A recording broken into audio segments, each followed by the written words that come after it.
नमस्कार, मैं हूं मुकेश कुमार और आप देख रहे हैं जवाब तो चाहिए। और आज हम जवाब तो चाहिए का प्रोग्राम लेकर के आए हैं रुड़की उत्तर प्रदेश, जहां पर कि 14 तारीख को यहां पर मतदान होने हैं। और यहां रुड़की विधानसभा में जो मुख्य बातें हैं, जो मुख्य समस्याएं हैं, इनको लेकर के यहां के प्रत्याशियों के साथ आज हम प्रोग्राम की शुरुआत करेंगे। और हमारे साथ जो मुख्य प्रत्याशी है बीजेपी के, कांग्रेस के, समाजवादी पार्टी के और इसके अलावा जो एक निर्दलीय प्रत्याशी नितिन शर्मा है, जिन्होंने यहां पर दोनों प्रत्याशियों के नाक में दम कर रखा है, यूं कहे कि उनको चैलेंज कर रखा है, वो भी हमारे साथ जुड़ेंगे और सभी प्रत्याशियों के साथ हम बात कराएंगे। लेकिन एक चीज मैं सबसे पहले आपको बता दूं कि जो प्रदीप बत्रा जी हैं, जो बीजेपी के प्रत्याशी है, यहां से वो लगातार 10 सालों से यहां पर इस क्षेत्र का प्रतिनिधित्व कर रहे हैं और लगातार उन्होंने अच्छा काम किया है। शायद इसीलिए है कि लगातार वो 2 बार से यहां पर विधायक भी चुने गए हैं और लोगों का प्यार, रुड़की की जनता का प्यार जो है उन्हें मिलता रहा है। उनके विकास कार्यों पर बात करेंगे और ये भी बात करेंगे कि उनको जो चुनौती देने वाले जो राणा है, यशपाल राणा, जो कि कांग्रेस के प्रत्याशी है, यहां से वो लगातार सोशल मीडिया के जरिए उन्हें चुनौती दे रहे थे कि टेलीविजन डिबेट में आए और अपने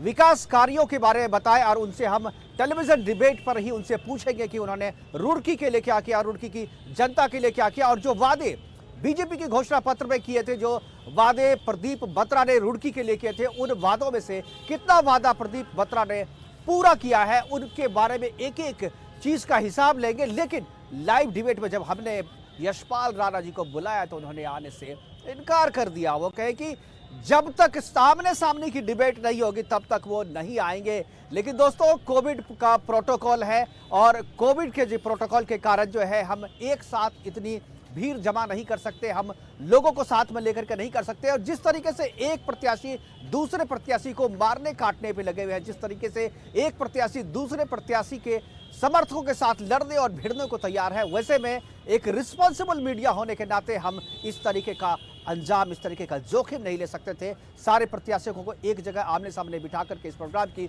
शुरुआत नहीं हो सकती थी, इसलिए हमने डिजिटल माध्यम से इस प्रोग्राम को करने का फैसला किया और सारे प्रत्याशियों को डिजिटली जोड़ने का भी प्रयास किया।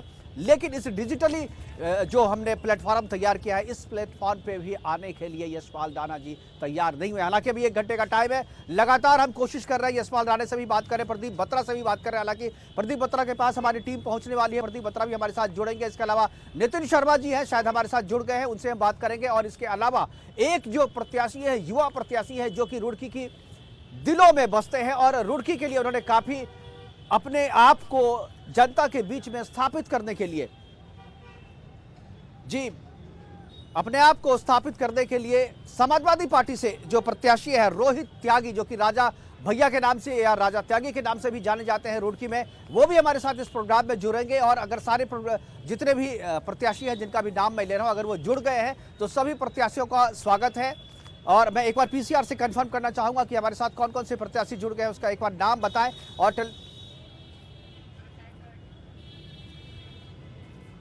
और सारे प्रत्याशियों से हम जुड़ने की कोशिश कर रहे हैं। प्रदीप बत्रा जी से हम जुड़ने की कोशिश करेंगे। इसके अलावा नितिन शर्मा, जो कि निर्दलीय प्रत्याशी हैं, संघ के पृष्ठभूमि से हैं और हिंदूवादी एजेंडा पे काम करने वाले सबसे प्रखर व्यक्ति अगर रुड़की में अगर कोई है तो वो नितिन शर्मा है। और नितिन शर्मा से जिस तरीके से वो प्रचार कर रहे हैं, जिस तरीके से उनका चुनाव चल रहा है, कह रहे कि काफी उम्मीदें लोगों को है नितिन शर्मा से। और नितिन शर्मा चैलेंज कर रहे हैं प्रदीप बत्रा को, यशपाल राणा को और दूसरे जितने भी प्रत्याशी हैं उन सभी को चैलेंज कर रहे हैं इस चुनाव में। और वो चाहते हैं कि उनके सामने जो प्रत्याशी है, जो स्थानीय प्रत्याशी, और हमारे साथ नितिन शर्मा जी जुड़ गए हैं। नितिन शर्मा जी, सबसे पहले तो जो प्रोग्राम का फॉर्मेट है, इस प्रोग्राम के फॉर्मेट के मुताबिक मैं हर एक प्रत्याशी को पहले 5 मिनट देता हूं ताकि वो अपनी बात जो है जनता के सामने रखे। उसके बाद फिर क्रॉस क्वेश्चन हम करेंगे और जो बात आप कर रहे हैं उन बातों में कितना दम है और उसको किस तरीके से पूरा करेंगे। सबसे पहले मैं नितिन शर्मा जी के पास जाना चाहूंगा। नितिन शर्मा जी की आवाज मिल रही है आपको?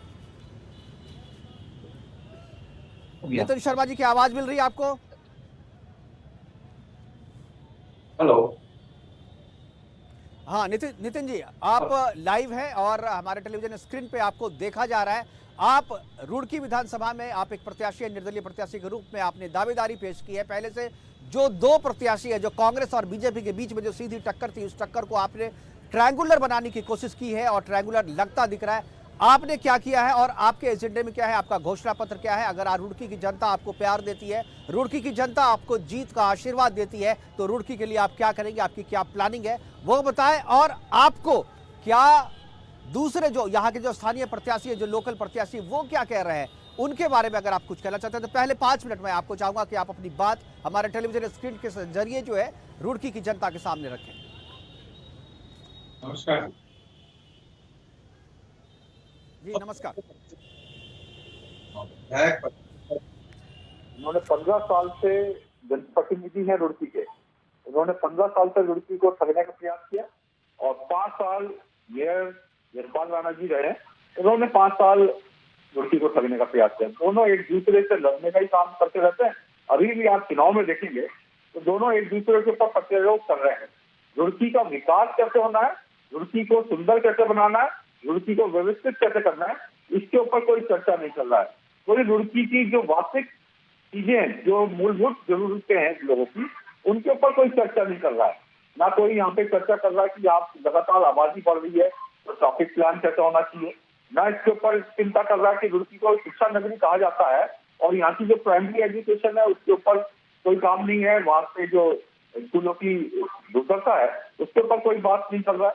यहाँ की जो सरकारी अस्पताल है उसके आधुनिकीकरण के लिए कोई बात नहीं कर रहा है कि वहाँ पे अगर मरीज पहुंचते हैं रात में तो उनको हमेशा यहाँ से रेफर किया जाता है, उनका इलाज नहीं हो पाता है।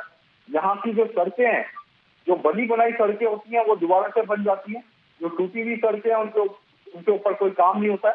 तो जो वास्तविकता में रुड़की की मूलभूत जरूरतें हैं उनके ऊपर कोई काम नहीं कर रहा है। एक दूसरे को कोई भ्रष्टाचार बता रहा है, कोई दबंग बता रहा है, कोई गुंडा बता रहा है, कोई नशे का व्यापारी बता रहा है। तो इसके ऊपर बात हो रही है। रुड़की जिसमें हम लोगों की आत्मा बसती है, जिसका हमको प्रतिनिधित्व करना है, जिसके लिए हमको लोगों के लिए काम करना है, उसके ऊपर कोई चर्चा नहीं करना है।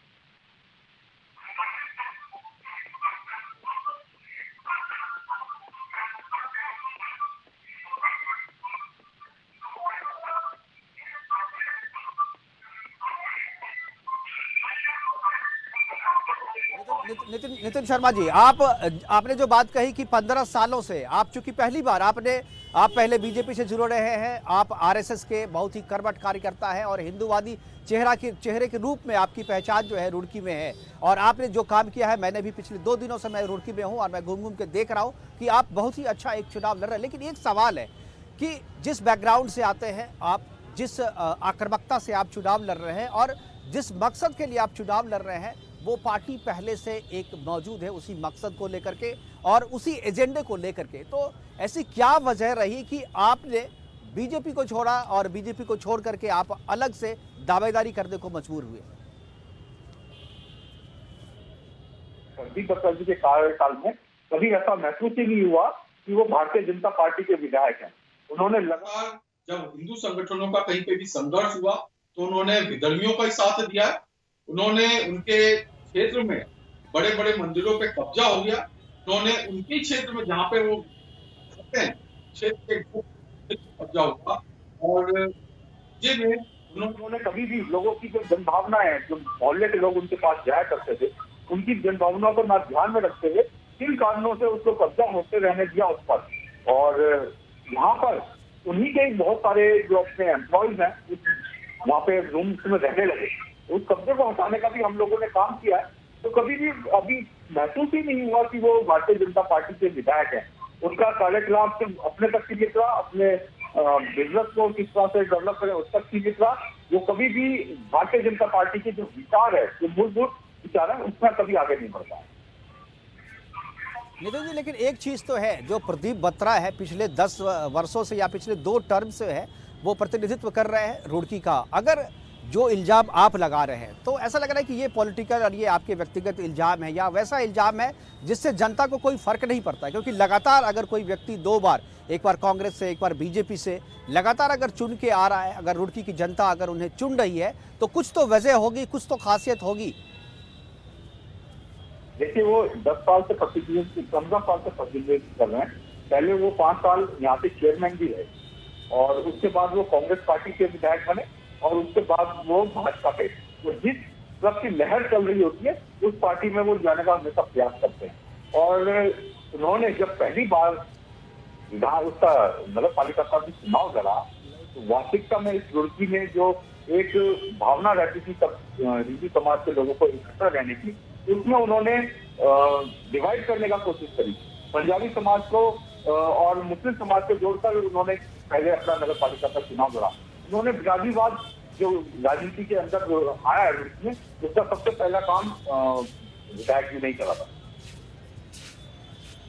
बिल्कुल, उनसे भी हम जुड़ने की कोशिश करेंगे। और एक चीज नितिन जी, जब आपसे बात हो रही थी तो आपने कहा कि जिस गंगा नहर पे आज मैं खड़ा हूं यहाँ पे और जहां से मैं लाइव कर रहा हूं, इस जगह को बनाने के लिए और इस जगह को डेवलप किया जा सकता था और भी बेहतर बनाया जा सकता था और इससे सरकार की रेवेन्यू में, या यूं कहें जो रुड़की का जो रेवेन्यू है वो इससे बढ़ाया जा सकता था, पर्यटन क्षेत्र के रूप में इस क्षेत्र का विकास हो सकता था, लेकिन वो चीज़ नहीं हुआ। और एक जो मुख्य समस्या जो मुझे भी लगी यहाँ पर कि रुड़की में ट्रैफिक की बहुत बड़ी समस्या है, यहाँ पर पार्किंग की बहुत बड़ी समस्या है। यहाँ के लोग जो है अगर एक से दो गाड़ी अगर किसी सड़क पे आती है, खासतौर पर भी चुनाव के दौरान, जबकि हालांकि कोविड प्रोटोकॉल में कम गाड़ियां निकल रही है, लोग भी कम बाहर से आ रहे हैं, बावजूद इसके चुनाव प्रचार में जब गाड़ियां निकलती है और आम लोग जब सड़कों पे आते हैं तो उन्हें ट्रैफिक का एक हेवी ट्रैफिक का सामना करना पड़ता है। और ये एक ऐसी समस्या है जिससे हर एक रुड़की वासी जो है उसको रूबरू होना पड़ रहा है। क्या आपको लगता है कि ये एक ऐसी समस्या है, सामान्य समस्या है, जिससे अगर कोई भी विधायक लगातार 10 वर्ष तक रहता है तो उन्हें कम से कम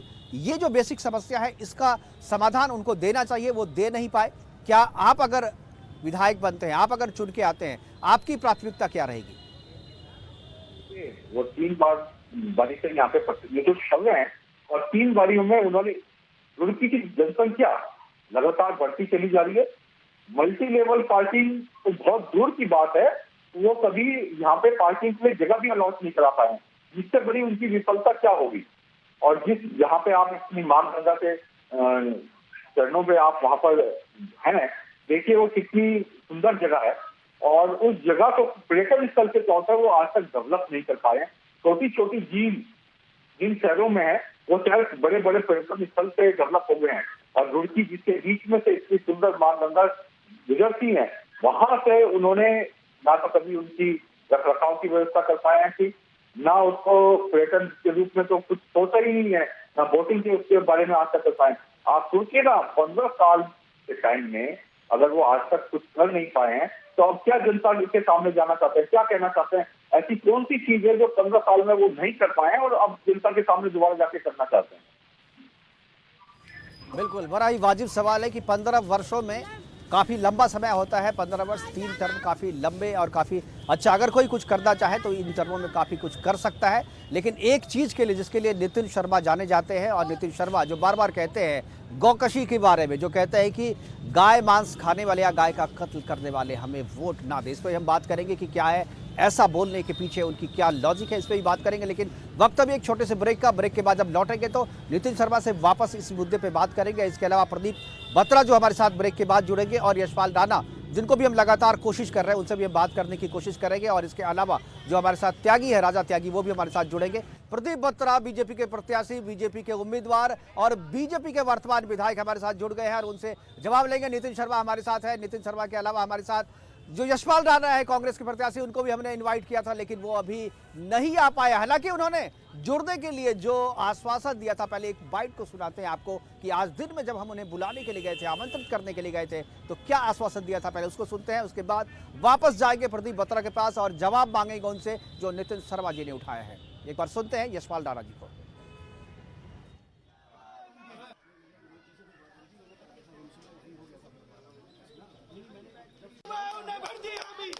तो राणा जी 7 बजे का कार्यक्रम हमने रखा है। पता लग रहा है आपने 7 बजे का कार्यक्रम, मुझे टाइम हुआ मैं अवश्य आऊँ। नहीं, आपने चैलेंज दिया है, आपके बिना कैसे संभव हो पाएगा? अगर मैं आ रही है तो मैं 200% आऊँगा, फिर तो मैं अपने कार्य। तो राणा जी 7 बजे का कार्यक्रम हमने रखा है। पता लग रहा है आपने 7 बजे का कार्यक्रम, मुझे टाइम हुआ मैं अवश्य आऊँ। तो सुन लिया आपने यशपाल राणा जी ने क्या कहा था, क्या आश्वासन दिया था कि 200% अगर वो बुलाएंगे तो 200% हम आएंगे डिबेट में। हालांकि उन्होंने एक शर्त रखी थी, छोटी सी शर्त, जैसा कि जब आप शेयर खरीदने के लिए जाते हैं तो एक शर्त के साथ छोटी छोटी लाइनों में लिखी होती है जो शायद आप पढ़ नहीं पाते। क्या उन्होंने शर्त रखी कि भाई जब आमना सामना होगा, लेकिन कोविड का प्रोटोकॉल है और रुड़की के जो प्रशासक है, रुड़की के जो प्रशासन है, उन्होंने कहा कि कोविड प्रोटोकॉल के कारण हम आपको इजाजत नहीं दे सकते कि आप पब्लिक प्लेस में आमने सामने बैठ करके प्रत्याशियों के साथ ये डिबेट करें। इसलिए आज हम डिजिटली इस जुड़े हैं इस प्लेटफॉर्म पर। प्रदीप बत्रा जी बीजेपी के प्रत्याशी, बीजेपी के 2 बार से यहाँ पर जो विधायक है वो हमारे साथ जुड़ गए हैं और प्रदीप बत्रा जी के साथ बहुत सारे सवाल करते हैं हमें, और बहुत सारे सवाल उनके साथ हैं क्योंकि वो वर्तमान में विधायक है, सरकार के हिस्से हैं, इसलिए उनके साथ उन पे सवाल और उन पे जिम्मेदारी भी ज्यादा बनती है। प्रदीप बत्रा जी, सबसे पहले स्वागत है आपको, और सबसे पहले मैं 3 मिनट आपको दूंगा। हालांकि नितिन जी को मैंने 5 मिनट दिया, लेकिन चूंकि आप देर से आए हैं इसलिए 2 मिनट सजा के तौर पे मैं काट रहा हूं आपको, और 3 मिनट में मैं चाहता हूं कि आपने जो 5 वर्षों में, 10 वर्षों में, 5 साल बीजेपी, 5 साल कांग्रेस, आपने जो 10 वर्षों में काम किया रुड़की की जनता के लिए, मैं चाहता हूं कि आप एक बार बताएं, फिर उसके बाद हम सवाल पूछेंगे आपसे। देखिए, रुड़की की जीत रही है, हमेशा विकास की जीत हुई है, चाहे वो 5 साल हो, चाहे 10 साल हो, चाहे 15 साल हो। 5 साल पहले जब मैं नगर पालिका चेयरमैन बना तो मैं रुड़की का विकास से रोड मैप बनाया, उसके तहत मैंने काम किया। रुड़की नगर पालिका को नगर निगम बनाया, जितने मेरे गांव से रुड़की विधानसभा के सब नगर निगम में शामिल हुए। आज मैं शेरपुर गांव में खड़ा हूं, यहाँ की जनता जानती है कि कितना विकास हुआ है। यहाँ पर लगातार कूड़े की गाड़ी आती है, यहाँ पर स्ट्रीट लाइट लगी हुई है, यहाँ पर रोड बन गई है, पानी की लाइनें बिछ गई हैं, सीवर लाइनें लग गई हैं। एक बारात घर है जहाँ पर मैं खड़ा हूँ, जिसको यशपाल राणा ने रुकवाने का काम किया था शेरपुर गाँव में। आज ये बारात घर लोगों के काम आ रहा है, यहाँ पर शादी होती है, दुख सुख के सारे कार्यक्रम यहाँ पर होते हैं। तो ये है विकास, ये विकास है। जो व्यक्ति नकारात्मक सोच के काम करेगा, सकारात्मक सोच से काम करेगा। तो मेरा कहना यह है कि रुड़की में आज विकास दिखाई दे रहा है, हमने किया है, हम कर रहे हैं और करेंगे। और रुड़की में जो सुंदरता आप देख रहे हैं, रुड़की जो उत्तराखंड का नंबर 1 शहर है, रुड़की आज पर्यटन के स्थल पर जाना जाता है। गंगा घाट यहाँ पर बन गए हैं, सीवर लाइन यहाँ पर डल गई है, रोड चौड़ी हो गई है, डिवाइडर्स लग गए हैं, ट्रैफिक लाइट यहाँ पर लगी हुई है। यहाँ पर हर चौराहे पर सुंदरीकरण है। बिल्कुल बिल्कुल। रुड़की में पुलों का निर्माण हुआ है, रुड़की में जाम की समस्या से निजात मिला है। मैं कह रहा हूँ रुड़की में इतना काम हुआ है, इतना काम हुआ कि जनता 10 साल पहले अगर पीछे जाए तो सबकी रुड़की और आज की रुड़की में कंपैरिजन कर सकती है। और लोग फर्क देख रहे हैं और लोग चाह रहे हैं कि जो प्रदीप बत्रा ने विकास किया है और भारतीय जनता पार्टी ने जो विकास किया है वो रुकना नहीं चाहिए, लगातार आगे बढ़े और रुड़की हमारा न सिर्फ उत्तराखंड का बल्कि हिंदुस्तान का नंबर 1 शहर कहलवाए। ऐसा हमारा सपना है कि रुड़की मॉडल सिटी बने, Roorkee green clean smart city बने। बिल्कुल, आपका 3 मिनट पूरा हुआ। और वापस जब नितिन जी से मैं जब प्रतिक्रिया लूंगा, उससे पहले मैं अपने दर्शकों को एक चीज़ बता दूं कि आज का जो ये डिबेट है और रुड़की में गंगा तीर से जो मैं ये प्रोग्राम करने के लिए मजबूर हुआ, उसकी जो मुख्य वजह है वो यशपाल राणा ने सोशल मीडिया के जरिए चैलेंज किया था कि वो जहां भी जाएंगे वो बहस के लिए तैयार है और प्रदीप बत्रा को वो बुलाएंगे और बहस में उनसे सवाल पूछेंगे, वैसे सवाल जिसका कोई जवाब प्रदीप बत्रा के पास नहीं होगा। और इस बहस में हमने उन्हें आमंत्रित किया था लेकिन वो नहीं आ पाए, और जो तीसरा विंडो है वो हमने अभी भी खाली करके छोड़ा है। अगर अभी भी यशपाल राणा हमारे इस बात को सुन रहे हैं, अगर प्रोग्राम कोई देख रहे हैं, कहीं पे हैं, तो हमारे साथ इस प्रोग्राम में जुड़ करके जवाब दे सकते हैं। वापस हम जाएंगे नितिन जी के पास। नितिन जी, जो आप इल्जाम लगा रहे थे प्रदीप बत्रा पे, उसका उन्होंने जवाब दिया कि उन्होंने इतना काम किया, एक लंबी चौड़ी फहरिस्त है उनके पास जो पिछले 10 वर्षों में उन्होंने किया है और रुड़की की जनता का विश्वास उनके साथ है। और एक चीज जो आपने कही थी कि जहां भी पार्टी जीतने वाली होती है, जहां भी लहर होती है, प्रदीप बत्रा वहीं दिखते हैं, तो क्या ये माना जाए कि इस बार बीजेपी की लहर आप मान रहे हैं?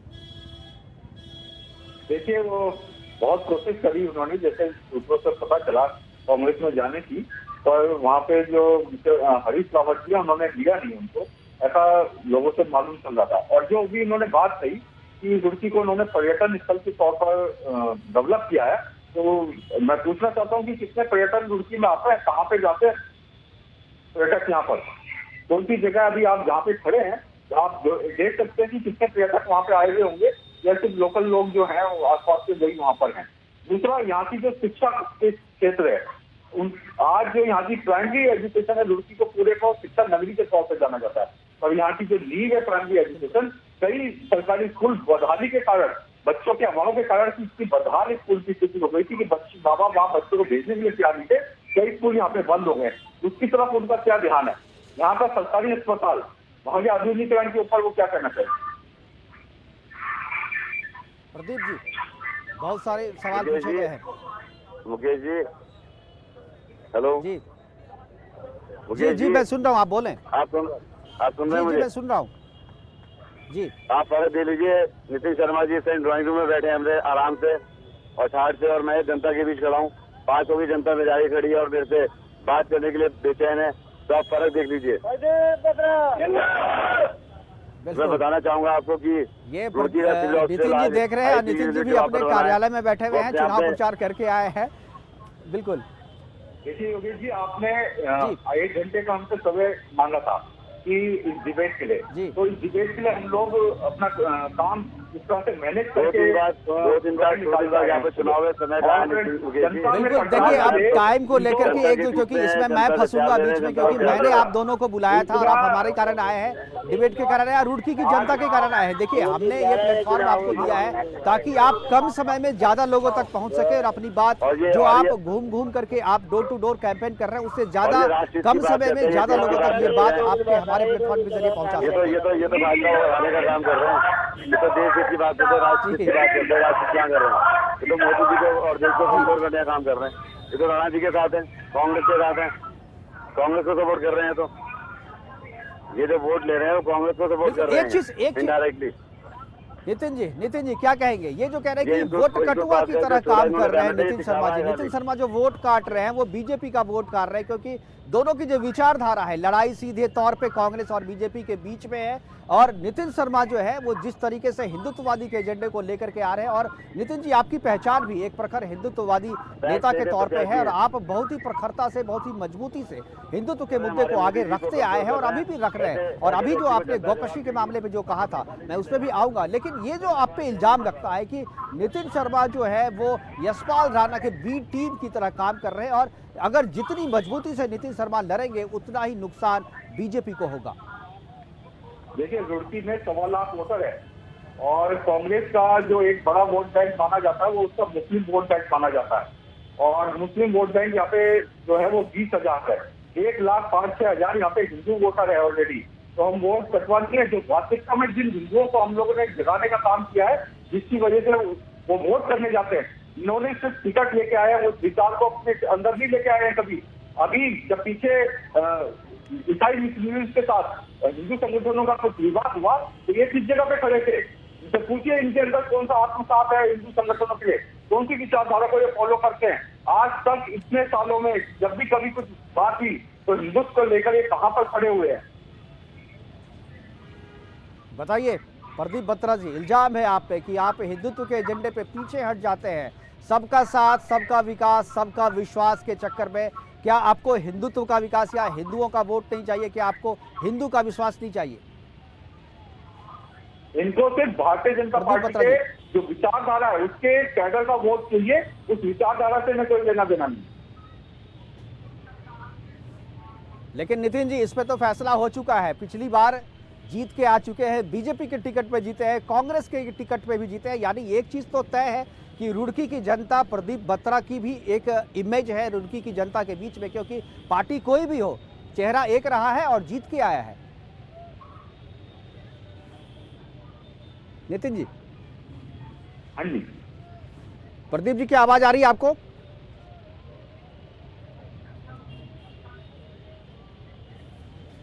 प्रदीप जी की आवाज मिल रही है आपको?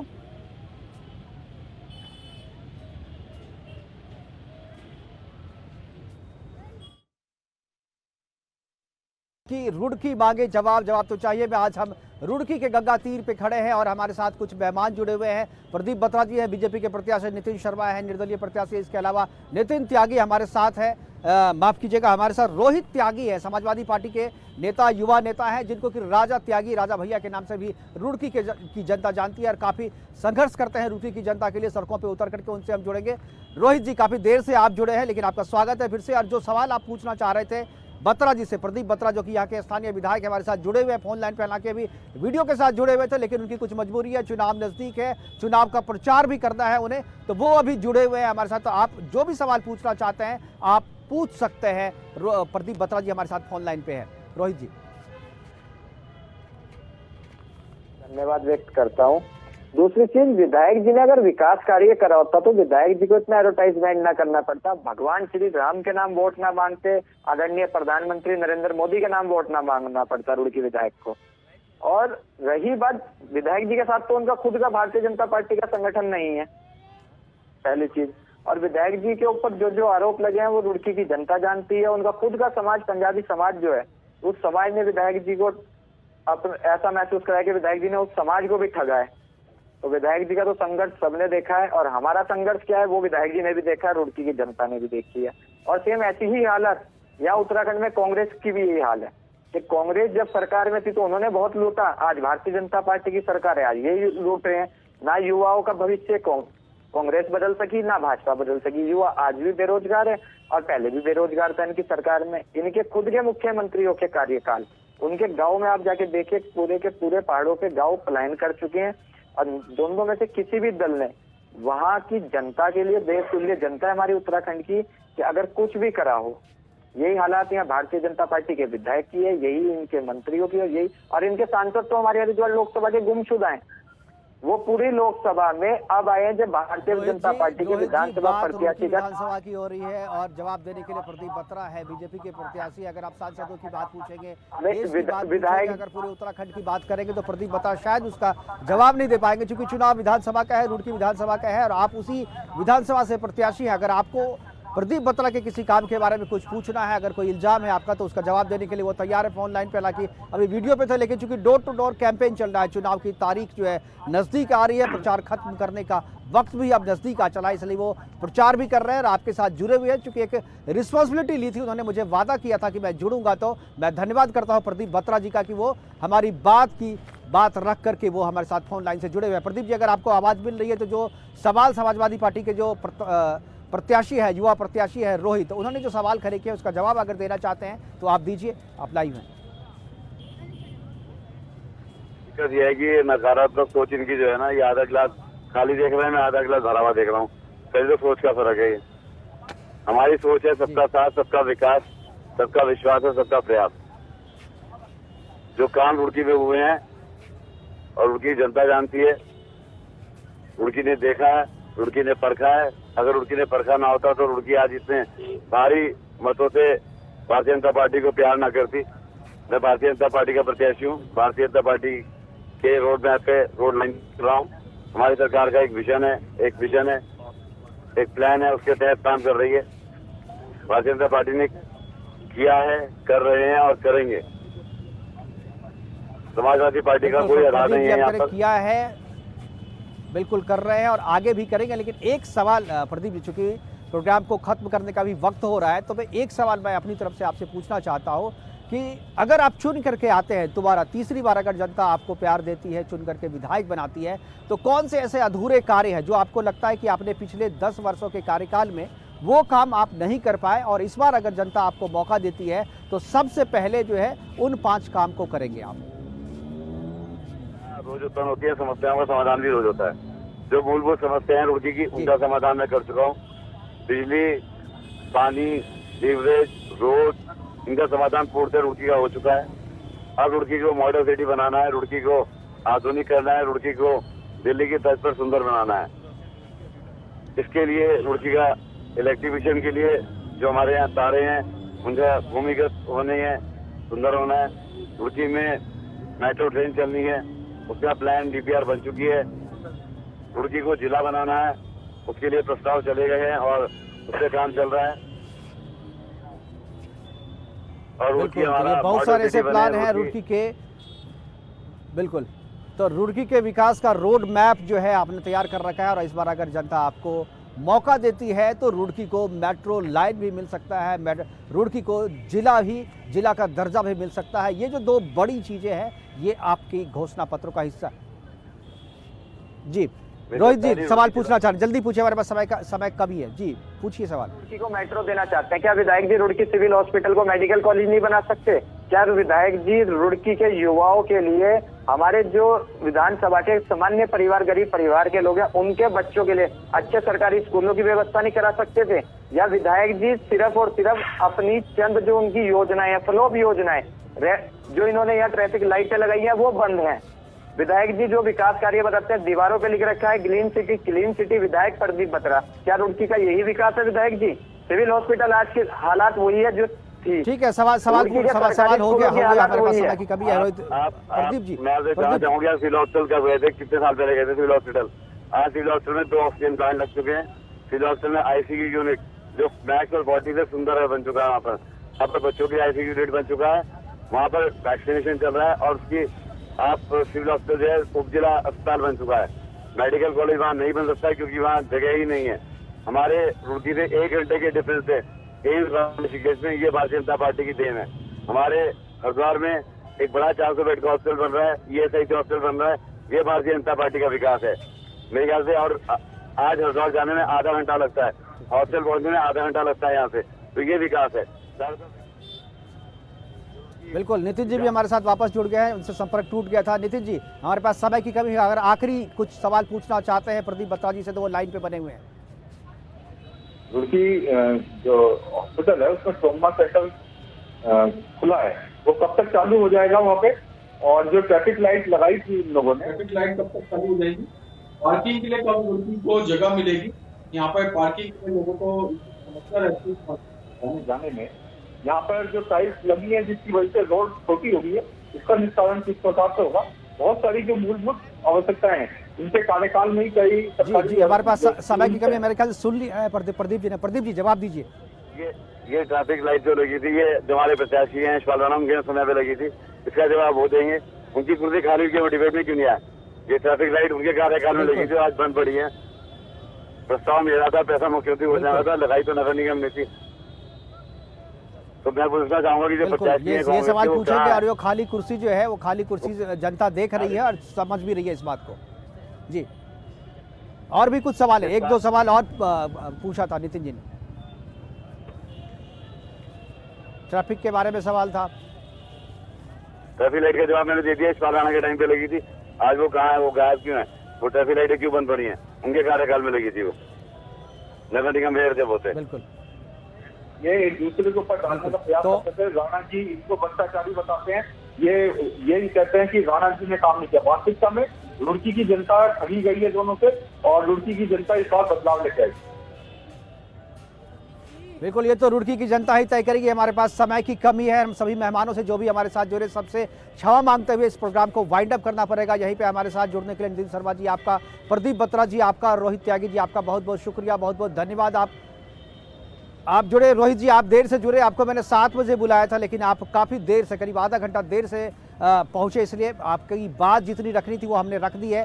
बाद में जो होगा वो मैं आपकी बाइट लेकर के फिर से प्रदीप बत्रा जी के पास जाकर के उसका जवाब भी मैं ला करके दूंगा, क्योंकि ये सवाल केवल आपका नहीं है, ये सवाल आप रुड़की की जनता की तरफ से पूछ रहे हैं। तो रुड़की की जनता की प्रतिनिधित्व जिनके पास है, जो प्रतिनिधि हैं यहाँ पे, वो उसका जवाब देंगे। और उन्होंने कहा है कि कोई भी सवाल होगा उसका जवाब देने के लिए प्रदीप बत्रा जो है हमेशा तैयार है और सर्व जगह उपलब्ध भी है। हालांकि यशपाल राणा, जिसको लेकर के हमने इस डिबेट की शुरुआत करी थी, वो नहीं आए। उन्होंने वो लगातार चैलेंज कर रहे थे, लगातार चुनौती दे रहे थे प्रदीप बत्रा को कि वो आएंगे लाइव में, तो मैं उनसे लाइव डिबेट करूंगा रुड़की के विकास के बारे में, रुड़की के रोड मैप के बारे में, रुड़की के विकास का जो ब्लूप्रिंट तैयार किया है प्रदीप बत्रा ने, जिसका वो घूम घूम के प्रचार कर रहे हैं, उस ब्लूप्रिंट पे वो सवाल उठाएंगे और उसका जवाब लेंगे। लेकिन खुद यशपाल राणा इस डिबेट में नहीं आए। रुड़की की जनता इस पूरे प्रोग्राम को देख रही है और उस खाली कुर्सी को भी देख रही है जहां पर यशपाल राणा को बैठा होना चाहिए था, लेकिन वो नहीं बैठे हैं, वहां पे नहीं है।